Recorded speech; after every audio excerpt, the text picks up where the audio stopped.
I feel very grateful to the World Public Forum, Dialogues Among Civilizations, to invite me to be here.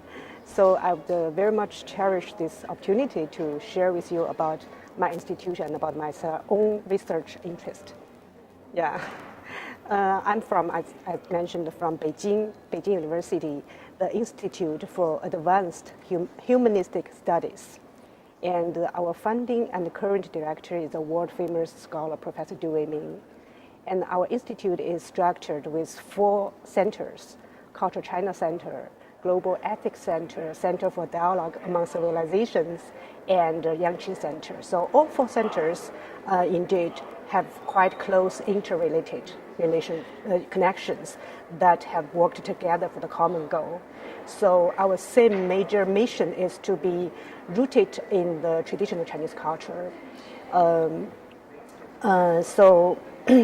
The Institute indeed promotes the academic research of international and creative significance to support these interdisciplinary collaborations within humanities and between humanities and social science and the natural science.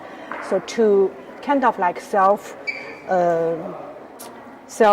deepen our reflexivity of our own traditional culture, and meanwhile to realize the modern transformation of Confucianism. So that is the holistic picture of our institute. And Professor Du Weiming strongly believed that the dialogue among civilizations is emerging as the kind of like right path towards the piece of culture for our global village. So with this kind of big goal, our institute, or in terms of our center, indeed conducted and managed a lot of important research activities, such as we host international conference and seminars with the major theme of civilizational dialogues among like Christianity, Confucianism, Taoism, Buddhism, and Islamism. So, and also Professor Du himself has accomplished many important dialogues with those great thinkers and scholars from different cultural traditions. For example, his dialogues with Hossein Nasr, Homi Bhabha, and Charles Taylor, and also with Professor Friedman. So we are working on this very treasures video and try to translate them into transcript first and then into Chinese and publish. And we believe it's going to be a very important work for people from different cultural backgrounds to better understand the changing dynamics of these civilizational dialogues. So that is our goal. So in terms of the research, our central concern is about the modern transformation of Confucianism and its contribution to the whole holistic concept of civilizational dialogue. And Professor Du has brought up his genius idea about spiritual humanism, and which he think might become the salient feature of the culture in 21st century, and offering this kind of shared global frameworks and even the common mirror for these harmonious relationships among all the humanities. That is a brief and big picture about our institute. Now I would like to move on to my own research. I feel very lucky because my personal intellectual inquiry perfectly matches the major theme of my institute. It's about spirit, it's about humanism. And for quite a long time, the core of my research concerns the historical yet current question, that is, what constitutes the humanistic education? I don't expect the easy answer because, we probably should first ask what is humanism. Michael Foucault once captured the very complex changing meaning of humanism. And if we look at the Western history, we probably could see there does exist a well-developed theories from the formation of subjectivity in the modern humanistic theories to the deconstruction and deformation of subjectivity in the postmodern anti-humanist discourses and further to the reformation of the intersubjectivity in the global multicultural languages. So such trend could be easily, clearly found in some historical works, such as in Kanter's What is Enlightenment, in Heidegger's Letters on Humanism, and even in Sartre's Existentialism is Humanism. So my point here is, with the meanings of humanism have changed, so has humanistic education. So there are a bunch of, throughout history, there are a bunch of serious practice that have been done by many scholars with great efforts, but it also implies that few works have been done from cross-cultural perspective. So it is from here I pick up the topic, try to reconsider about this important issue. So I try to look at it from the different way. As we know, from the ancient time to present, the essence of humanist education remains the same, which is to cultivate human nature.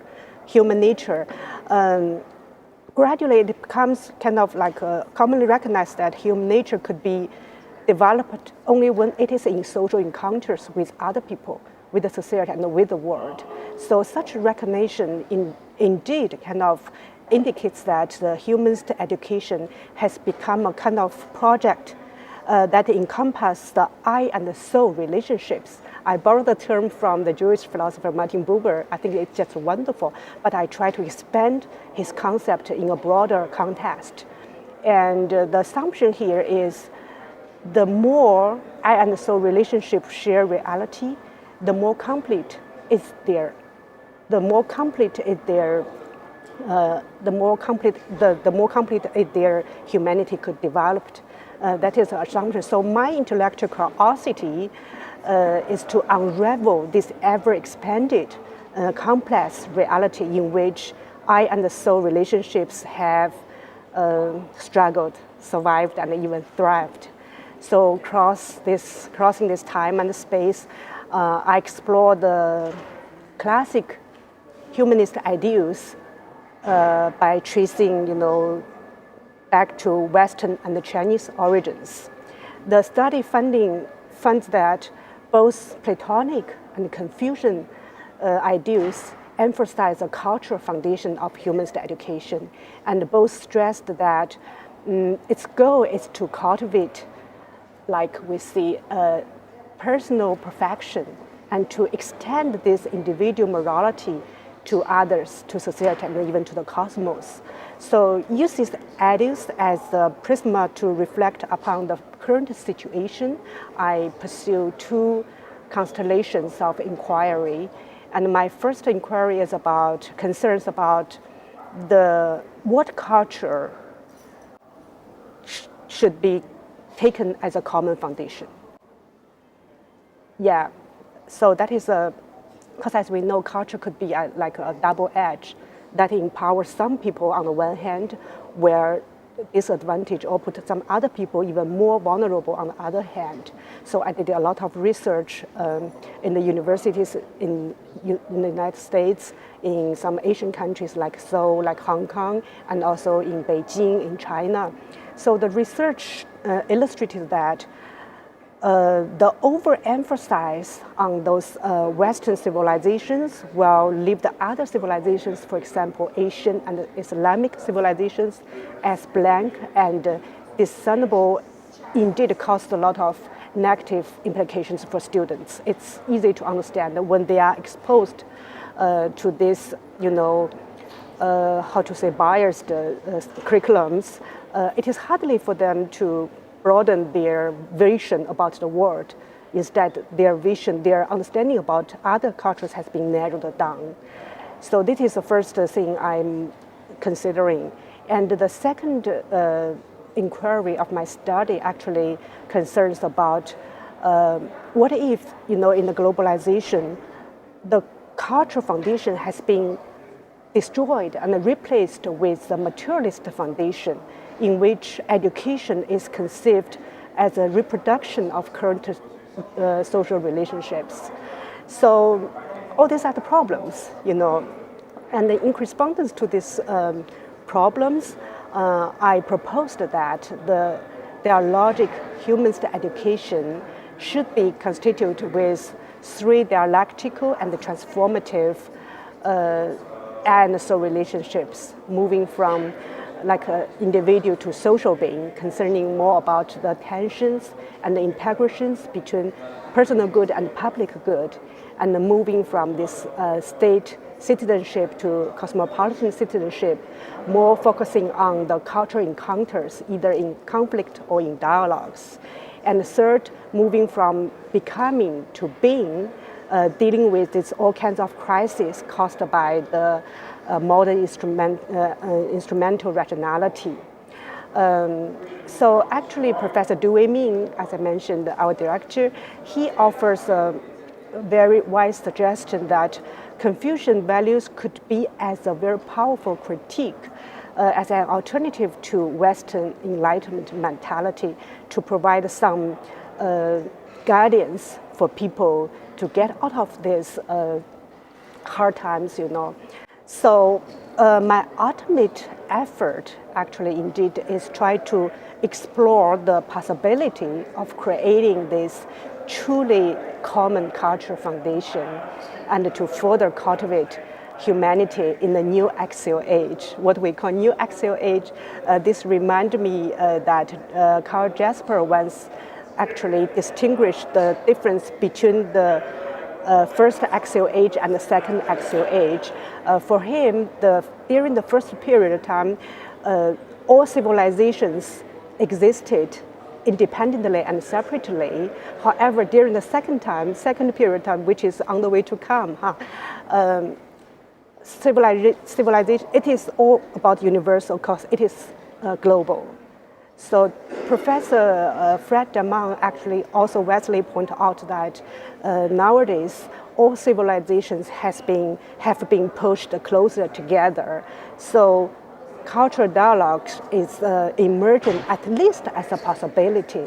So we can see no matter how hard time we have, the timing actually is ripe for us to imagine, to expect for the good cultivation of positive I and soul relationships. And at the end, I would like to recall what Kant and Mencius said about this. In Kant's word, so act as to treat humanities, whether in your own person or in that of any other, in every case, be the end, withdraw, and never be the means only. And similarly, likewise, Mencius also reminded us that, so try your best to treat others as what you would wish to be treated yourself. You would find that it could be the shortest way to benevolence. So we admit that we live in the era that is filled with all kinds of crises. So that means we have probably have good excuse to be pessimistic about the situation. But meanwhile, I think we should have stronger reason to be optimistic about to restore and to recover what we have lost. So to keep up these high ideals, I know it's hard, but it is our mission, I think.